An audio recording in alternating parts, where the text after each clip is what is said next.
Ladies and gentlemen, the story you are about to see is true. The names have been changed to protect the innocent.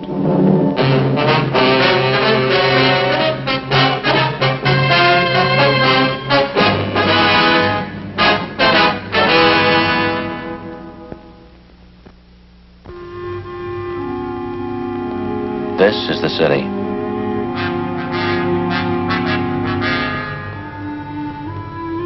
One of the biggest in the United States. Spreads out in all four directions like a broadloom rug. To the south and west, it's the downtown business district. To the east, the industrial area. Los Angeles, California. It's pretty much like your town. This is a Spanish priest, one of the city's founders. It's changed a lot since then.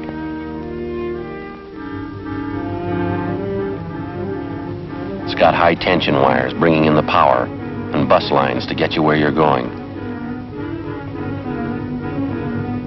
It's got railroads and freight yards.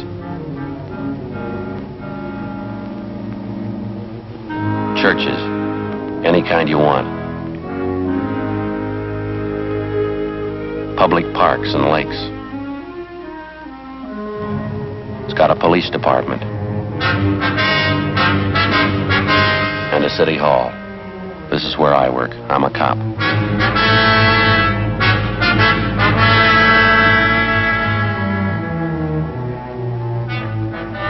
It was Thursday, July 17th. It was sultry in Los Angeles. We were working the day watch out of robbery detail.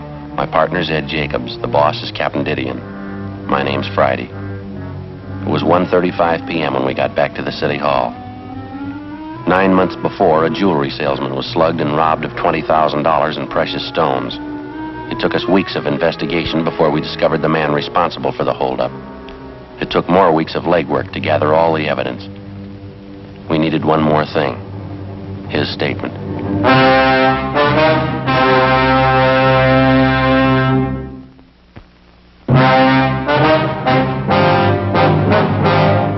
Ed, you want to call the captain? He said he'd be in the corner pocket. Yeah, fine. I'd still like to know what this is all about, Sergeant, dragging me down here in the middle of the Captain, day. did he Hold it a minute, Garvey. Yeah, thanks. Hi, Skipper. This is Jacobs. We just got back. Yeah. All of them? Good. Right. We're in your office. Yeah, thanks. The others check in all right? Yeah, I just got back. Worked out fine. Would you please explain what this is about? Why have you brought me down here? We think you know why. I don't. I haven't any idea. You take me away from my store on a busy day, you put a police guard on it, you insist on bringing me down here. What's it all about? Now tell me. You tell us, Mr. Garvey. Tell you about what? The jewel robbery 9 months ago, the holdup. What holdup? My store hasn't been robbed. We're talking about your friend, Thomas Ashley. Ashley? What about him? We think you remember it 9 months ago, the parking lot back of the building down on 4th Street. Oh, yes, surely. Some holdup man slugged him, stole his case of samples. I remember it now, yeah.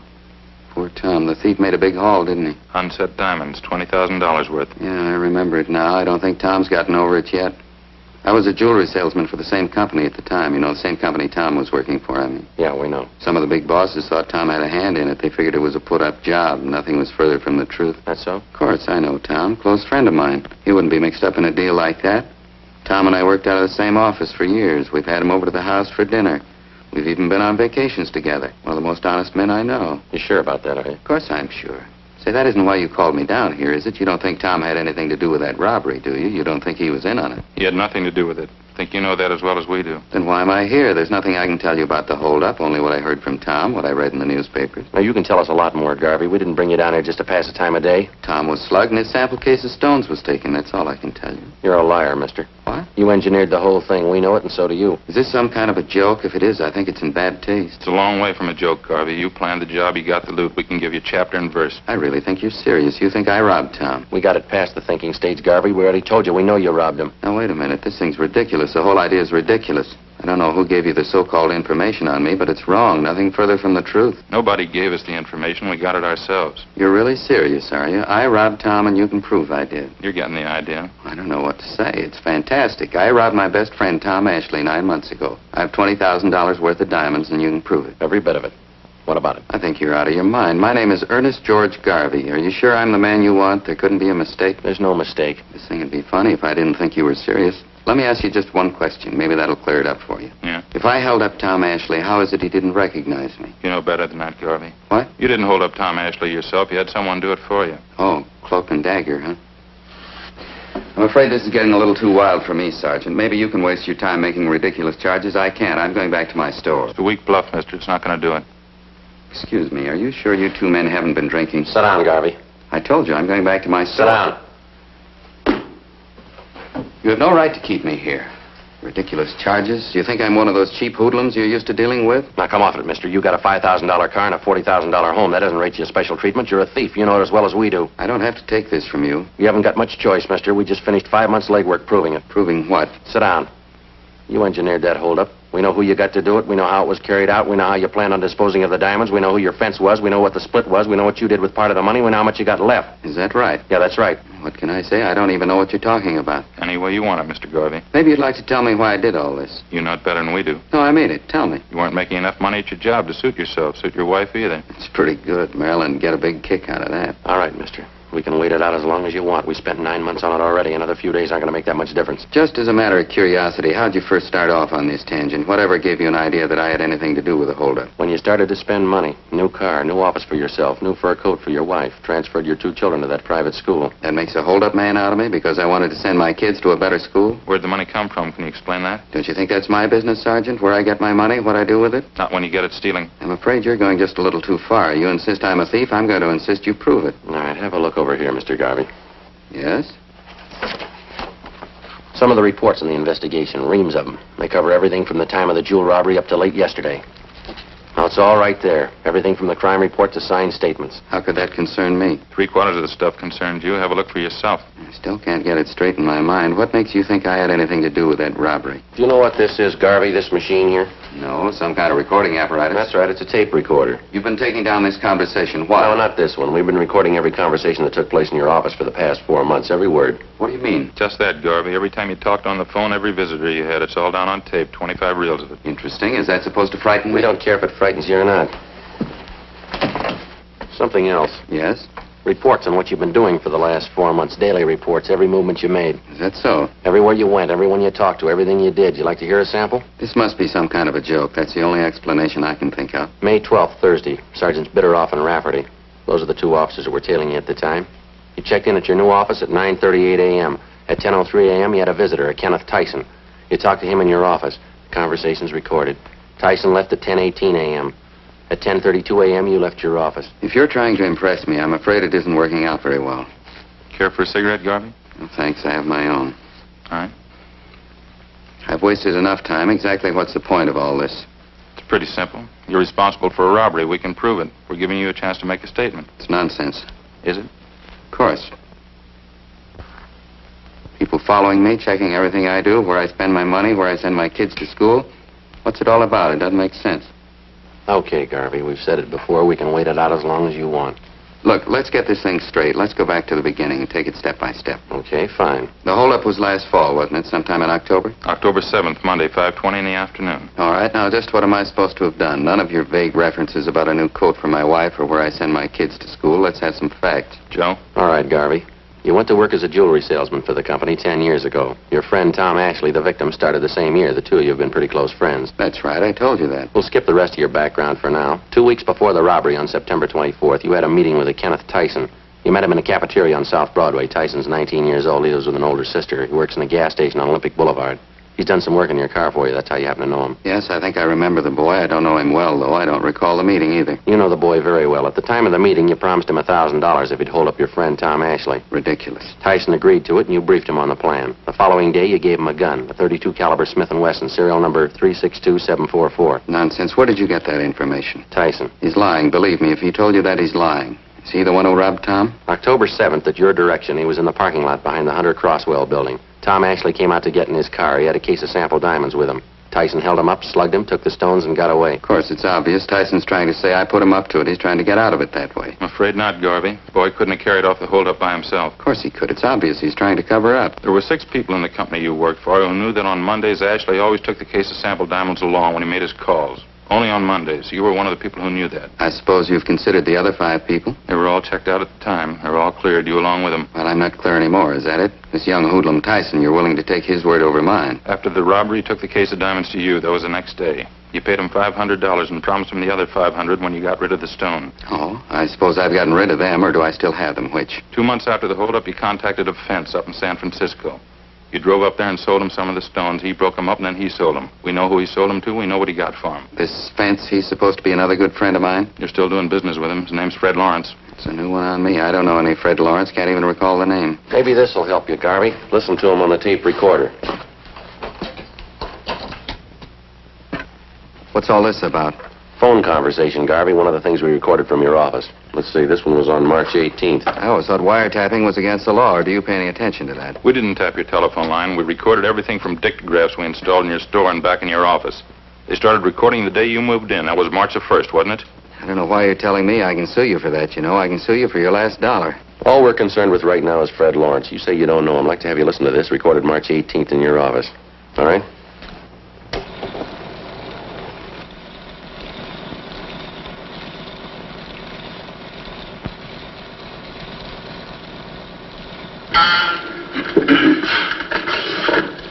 Yeah, Mary. Mr. Lawrence? Yeah, sure. Put him in. Hi, Fred. How are you? That's so. Good. No, everything's fine. No heat at all. No, Tyson's all right. Believe me, he's a good kid. Tonight? Yeah, all right. Where? Well, I don't know. It might not be so good if you're seen coming here. Oh, 8 o'clock, 8:30. Okay, fine. It's close to 8:30, so you can make it, huh? Right, Fred. Goodbye.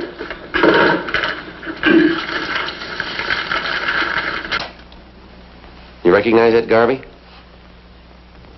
Garvey?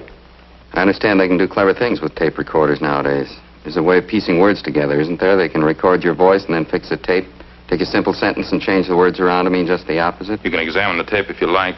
We didn't make a splice in it. All you'll find in it are the usual factory splices, just the way it came from the manufacturer. What difference does it make anyway? Nothing criminal about that conversation, nothing at all. You told us a few minutes ago you didn't know Fred Lawrence. You never heard of him. On that recording, sounds like you know him pretty well. It's a fairly common name, wouldn't you say? Must be quite a few Fred Lawrences. I didn't happen to remember the name right off. How about Tyson? What? Tyson. You told us you didn't know him well at all. I don't. Didn't sound that way on the tape. You were telling Lawrence he was all right. You said, believe me, he's a good kid. How about it, mister? How about what? Is this some kind of a frame? What are you trying to make me say? We're not going to make you say anything, Garvey. We work robbery detail. That's the job, robberies. They pay us to clean them up. I can pay you. What? Never mind, I didn't mean that. I meant I pay my taxes, I pay your salaries, I help to anyway. I don't know why I have to be treated like this. No reason to make a big headache out of this for everybody, Garvey. You engineered a holdup, and we can prove it. We're giving you a chance to make a statement, that's all. I've got nothing to say. Make a statement about what? All you're going on is hearsay, circumstantial evidence. You can't say I planned that robbery. You admit you know Tyson. You know him well. I don't. I admit nothing. What about the phone conversation? It's a fake. They phony those things up all the time. You know it as well as I do. You admitted you know Fred Lawrence. We proved that on the recording. I admit nothing. You don't even know Tyson. Is that what you want to say? I know him, that's all. He worked on my car a couple of times. I don't know him well. I'd like to play you another recording, Garvey. A waste of time. I haven't got the whole day to spend here. I've got to get back to my store. I've got a business to operate. Won't take very long. Here we are, April 5th. A lot of foolishness anyway. How do I know how you made those recordings? You could have gotten actors, made them up yourselves. There weren't any dictagraphs. How did you make those things? There were dictagraphs, Garvey. You remember before you moved in that new suite of offices, you had them redecorated? Yes. There were sound technicians from our crime lab out there working side by side with the painters, carpenters. Installed dictagraphs in your store, back in your offices. They bugged the entire place. Wiretapping. I'll bring this into court if it's the last thing I do. We already told you, Garvey, it's not wiretapping. We didn't touch your phone lines. We didn't have to. Invasion of privacy. I'm going to bring this into court. All right, let's hear this recording. It might clear up a few things, huh? Clear up what? What are you trying to prove? Okay, Joe. Yeah, okay. Date on this is April 5th.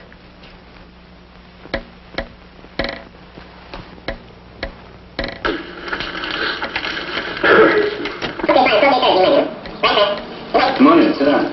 Okay, thanks. Well, how have you been anyway? Pretty good. I'm trying to get a hold of you the last week or so. Hard to do. You're not in very much. Yeah, pretty busy, Ken. That time of year, you know. Keeps you going. Well, I don't want to waste any time. I'd like to know how the deal's working out, though. Going back east to Albany next month. I'd like to get the rest of my money if I could. Just like I told you the last time, Ken. I'm sending the stuff north. I hope to hear in a couple of days. Yeah, I know. That's what you told me before, but it was a pretty heavy job. I could use the money. I mean, if it wasn't so heavy, I wouldn't mind, but, well, I got it coming, I think. Of course you do, Ken. There's no question there. It's just that I haven't got it right now. Believe me, you'd have it in a minute if it was mine to give. Yeah, but that was the agreement, wasn't it? 500 before the job, 500 after. Happened last October. That's a... How about it, Garvey? What do you say? Ridiculous, that's all. Obvious fake. You can look at the tape if you like, inspect it. You can check every one of those 25 reels. We'll play them for you if you want. Fakes, bad ones at that. Now, look, I'll give you both a chance. Either you book me in on a charge or else release me. You try booking me in and I'll sue you for false arrest. I'll break you. I'll sue you blind. I promise you that. Yeah. Release me and I'll get back to work. I'll forget all about it. Now, you name it. Which one? Book me in or release me? That's fair enough. You're giving us a choice. You bet it's fair. You could get in a lot of hot water. Now, it's up to you. Which one? You ran a bad bluff, mister. What? We're booking you in.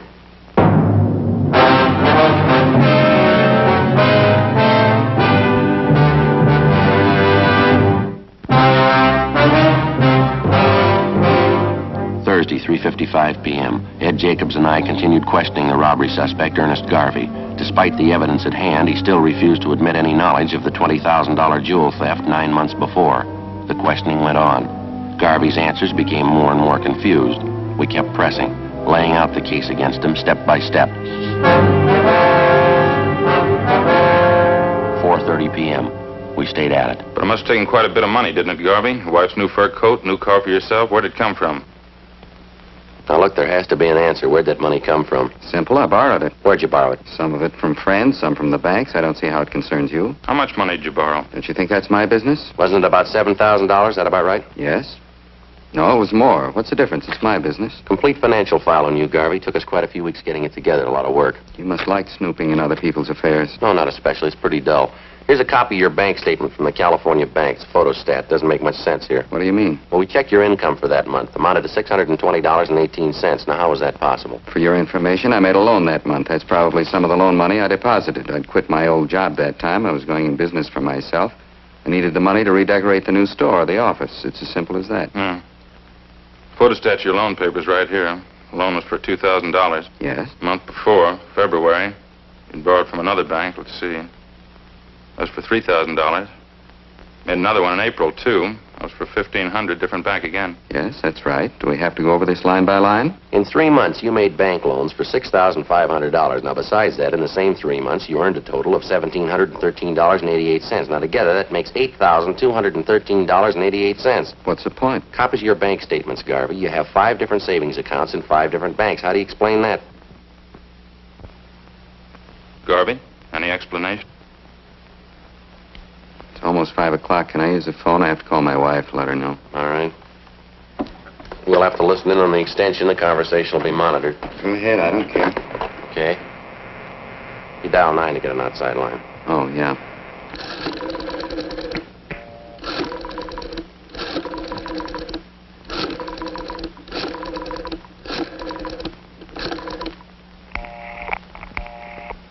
Busy.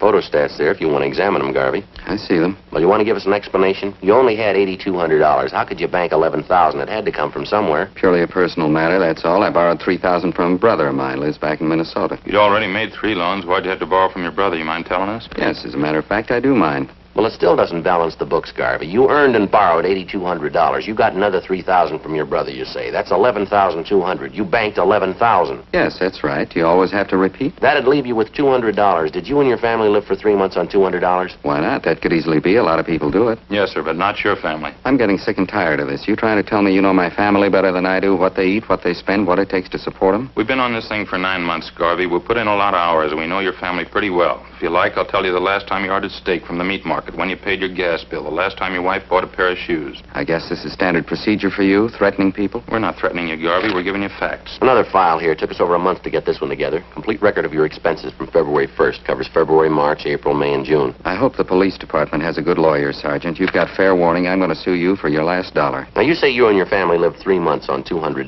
That doesn't jibe with what we've got. You can take a look here if you want to. It's all there. Lies, forgeries, it's all lies. I promise you're going to regret this. There's a photostat here of the receipt for your wife's coat, Garvey. $1,612.34. That includes the tax paid in full. Photostat of the contract for your new car. Down payment, $2,000. Liquor bill for the big party you threw in March 20th. Liquor bill, $387. There's a catering bill here, $194. Full year's check for tuition, room, and board for your kids at that private school you sent them to. $1,864.07.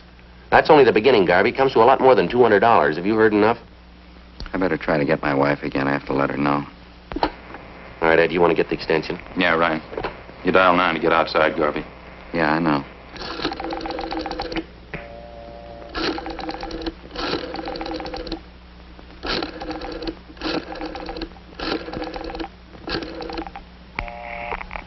Still talking. She might know I'm trying to get her, stupid. Now, wait a couple of minutes. You'll get through. Gabbing on the phone all day long, gab on the phone and play cards. It's all she ever does. I've got some more figures for you here, Garvey. Be a good idea if you hear them. Bills for 2 more parties you threw last month. Food bills, liquor bills. Why do you have to keep pushing that stuff at me? So you've been sneaking around finding out about my personal affairs. That's supposed to be good police work, is it? This the kind of thing they pay you for? Now, look, you carried off a robbery, Garvey. We're giving you a chance to make a statement. Why should I? What for? Give you a statement and have you twist it around, incriminate me? I haven't had anything to do with this kid, Tyson. Better make that call. Dial 9 first. I know. You told me.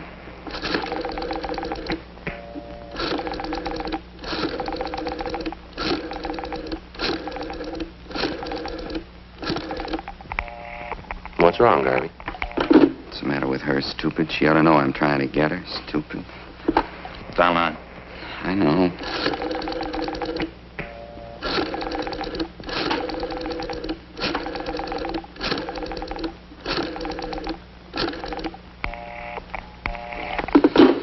One more recording you ought to hear. Just played part of it for you. I don't want to hear it. I'll play just a piece of it. Think you ought to hear it. That the one from May 10th, is that it? Yeah, uh-huh. Tyson and Garvey. Same place. The office. I know that, but you told me on the phone. Said you'd have the dough for me today. Now, wait a minute, Tyson. I didn't say that at all. I said maybe I'd have it for you. I didn't say definitely. Look, I can't give you what I haven't got. I want the 500, Garvey. I need it. I stuck my neck out on a robbery job. I'd get 5 to life if the cops got me. You'd be clear. Now, take it easy, will you, Ken? Take it easy, nothing. Well, it couldn't be any plainer. What do you say? In a minute, just a minute.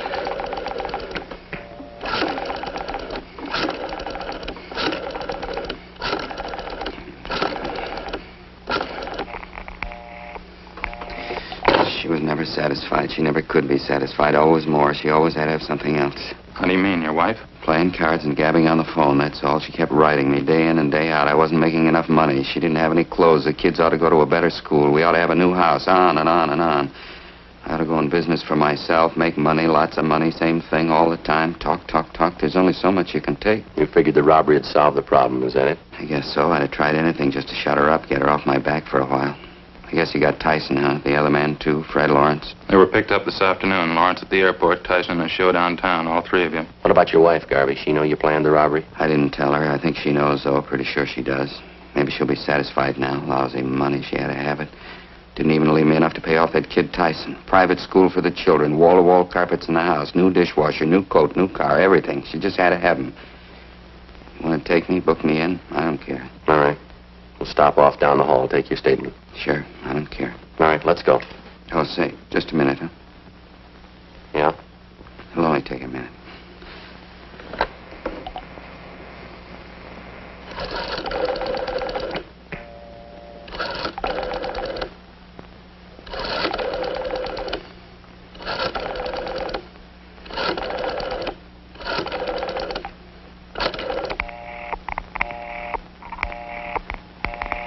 Yeah. That's what I figured.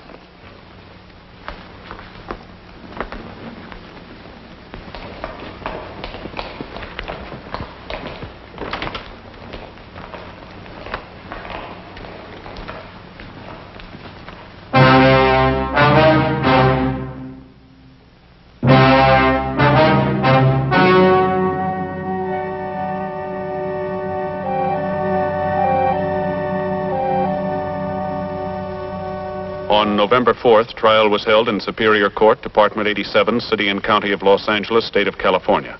In a moment, the results of that trial. The the suspect was tried and convicted of robbery in the first degree, which is punishable by imprisonment from 5 years to life.